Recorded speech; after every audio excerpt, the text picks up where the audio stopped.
உங்களெல்லாம் பார்க்கும்போது சந்தோஷமா இருக்கு. ஏன்னா குழந்தையும் தெய்வம் ஒண்ணும்பாங்க. காக்கா என்ன மொழி பேசுது? அது காக்காங்கிறது என்ன வார்த்தை? அது தமிழ் பேசுது. கிளி என்ன பேசுது? கீ கீ. அது எங்க இருக்குது? அதுவும் நம்ம பேசுற மொழியில தான் இருக்குது. மாடு மா மா. அது எங்க இருக்கு வார்த்தை? அந்த எழுத்துல எங்க இருக்குது? தமிழ்ல தான் இருக்கு. அதே மாதிரி ஆடு மே மே அப்படின்னு கத்துது இல்ல, அந்த அந்த வார்த்தை எங்க இருக்குது? எல்லாம் நம்ம பேசுற தமிழ் மொழியில தான் இருக்குது. காக்கா பேசுது தமிழ், ஆடு பேசுது, மாடு பேசுது, கிளி பேசுது. அந்த எழுத்து பூரா பாத்தீங்கன்னா எல்லாம் காலம் பாத்தீங்கன்னா அந்த கா மாதிரியே இருக்கும், அந்த காக்கா மாதிரியே இருக்கும். உங்களுக்கு எல்லாம் புரியுதா? அப்போ நம்ம மொழி ரொம்ப முக்கியமானது. அதுல 2000 வருஷத்துக்கு முன்னாடியே ஒரு பெரியவரே நம்மள மாதிரி பின்னாடி வரக்கூடிய நம்மள மாதிரி இருக்கக்கூடிய குழந்தைங்களா நல்லா வரணும் அப்படிங்கிறதுக்காக தான் இந்த திருக்குறள் என்ன பண்ணாரு, எழுதினாரு. அதனால நமக்கு நேரம் கிடைக்கும் போது ஒவ்வொரு குறளை படிக்கலாம். அதே சமயத்துல எல்லா குறளும் மனப்பாடம் பண்ணுங்கிற அவசியம் இல்லை. ஒரு சில குறளை நம்ம தெரிஞ்சுக்கணும்.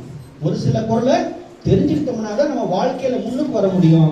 ஒரு சில குறள் இப்ப நான் ஒரு சில குறள் உங்களை மாதிரி சின்ன வயசுல படிக்கும் போது நான் ஒரு சில குறளை ஆசிரியர் சொல்லி கொடுப்பாரு.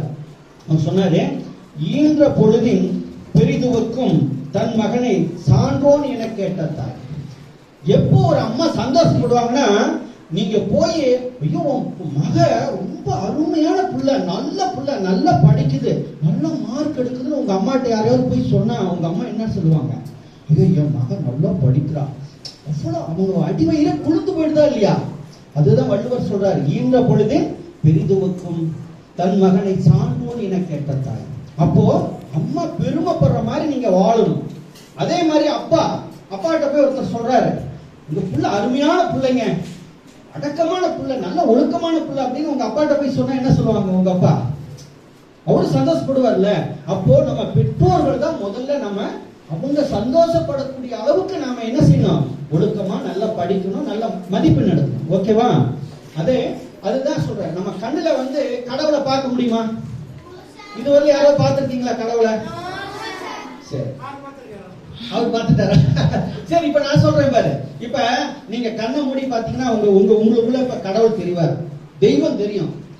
உயிரோடு இறைவனை காணுங்கள், உண்மையிலே உன் தாய் தந்தையே, உனக்காக உழைத்திடும் தெய்வங்கள் உதவிடுவார் உன் தாய் தந்தையே, துன்பத்தை போக்கி இன்பத்தை தருவார், உன் தோல்விகளையே வெற்றியாக்குவார், நன்மைகள் செய்து தீமைகள் ஒழிப்பார், உன் தேவைகளையே பூர்த்தி செய்வார். உயிரோடு இறைவனை காணுங்கள், உண்மையிலே உன் தாய் தந்தையே. உண்மைதானே? இப்போ உங்களுக்கு ட்ரெஸ் யார் வாங்கி கொடுத்தா? சாப்பாடு யார் போடுறா? இந்த பள்ளிக்கூடத்துக்கு யார் அனுப்புறா? இப்போ உங்க தேவைகள் எல்லாம் யார் பூர்த்தி பண்றா? அம்மா அப்பா தான் பூர்த்தி பண்றாங்க. அப்ப நம்மளுடைய முதல் தெய்வம் யாரு? அம்மா அப்பா தான் நம்ம முதல் தெய்வம். அவங்க மனசு சந்தோஷப்படும்படி, அவங்க பெருமைப்படும்படி நம்ம நல்லா படிக்கணும். ஓகேவா? அதுதான் வள்ளுவர் சொல்லியிருக்கிறாரு. சரி, படிச்சுட்டா போதுமா நம்ம வாழ்க்கையில? சார் நான் நல்லா படிக்கிறேன், ஓகே, படிச்சுட்டா போதுமா? அப்போ அப்பா அம்மா பெருமைப்படணும்னா அப்போ அதே போல நம்ம படிக்கணும். அந்த படிப்பு எப்படி இருக்கணும்னா, ஒரு கேடில் விழிச்செல்வம் கல்வி ஒருவருக்கு மாடல்ல மற்ற. அப்போ அழியாத செல்வம். இப்ப நீங்க எங்க வந்திருக்கிறீங்க? ஒரு அழியாத செல்வத்தை பெறுவதற்கு உங்க அப்பா அம்மா இங்க அமைச்சிருக்காங்க. அழியாத செல்வம் எது? கல்வி. அதுதான் வள்ளுவர் அன்னைக்கே சொல்லிட்டாரு. இந்த கல்வியை கத்துக்கிட்டீங்கன்னா நீங்க வாழ்க்கையில எவ்வளவு உயர்த்து பண்ணாலும் போலாம்.